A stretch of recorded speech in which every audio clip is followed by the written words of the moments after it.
Hozirgacha chiqindi xizmatlari uchun qilgan to'lovingiz qayerga va necha kishi uchun qayd etilayotganini bilmaysizmi? Bunga aniqlik kiritmoqchi bo'lsangiz, videoni oxirigacha kuzating. Endilikda chiqindilarni boshqarish sohasida korrupsion holatlarning oldi olinib, xizmat ko'rsatish sifati yaxshilanadigan bo'ldi. Hurmatli fuqarolar, endi sizda chiqindi xizmatlari bo'yicha mavjud qarzdorlik to'lovlar tarixi, xonadoningizda ro'yxatda turgan shaxslar soni, kadastr raqami va hududingizga biriktirilgan mas'ul sanitar tozalash korxonasi haqidagi aniq va shaffof ma'lumotlarni bilish imkoniyati mavjud.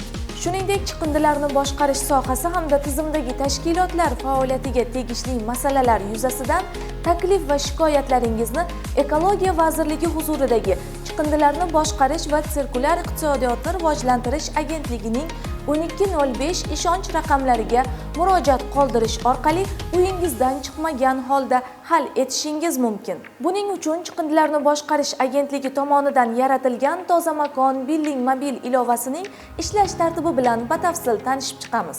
Mazkur mobil ilovadan foydalanish uchun App Store hamda Play Market ilovalaridan Toza makon ilovasini yuklab olish talab etiladi. O'zingizga qulay tilni tanlab, davom etish tugmasi bosiladi. Tizimga kirish uchun esa ikki xil usulda foydalanish mumkin. Birinchisi OneID tizimi yordamida, ikkinchisi shaxsiy hisob raqami va unga ulangan parol orqali kirishdir. Birinchi usulda OneID orqali kirish uchun OneID tugmasi bosiladi va shu sahifada login va parol yoziladi. Kirish tugmasi bosiladi. Natijada siz yozgan OneIDga ulangan barcha xonadonlar avtomatik ravishda tizimga qo'shiladi. Ikkinchi usulda shaxsiy hisob raqam orqali kirish uchun aynan shu hisob raqam yaratilgan parolni terish kerak bo'ladi. Sanitar tozalash xizmatlari uchun shartnoma imzolashda taqdim etilgan 12 xonali bo'lgan raqam bu sizning shaxsiy raqamingiz hisoblanadi. Agarda sizda parol bo'lmasa, akkaunt yaratish tugmasi bosiladi va ushbu shaxsiy hisobga ulangan telefon raqamga SMS xabarnoma orqali parol keladi. Hurmatli abonentlar, agarda sizda shaxsiy hisob raqamingiz biriktirilgan telefon raqamni o'zgartirish kerak bo'lsa, buning uchun sanitar tozalash xizmatlari bo'yicha tuman bo'linmasiga murojaat qilishingiz talab etiladi.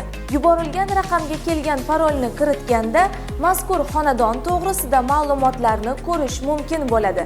Eslatib o'tamiz, mobil ilovada to'lovlar tarixi, balansni to'ldirish, qarzdorlik, tarif summasi, kadastr raqami, yashovchilar ro'yxati kabi xonadon to'g'risidagi ma'lumotlar hamda hududga biriktirilgan mas'ul xizmat ko'rsatuvchi sanitar tozalash korxonasi haqidagi ma'lumotlarni ko'rish mumkin.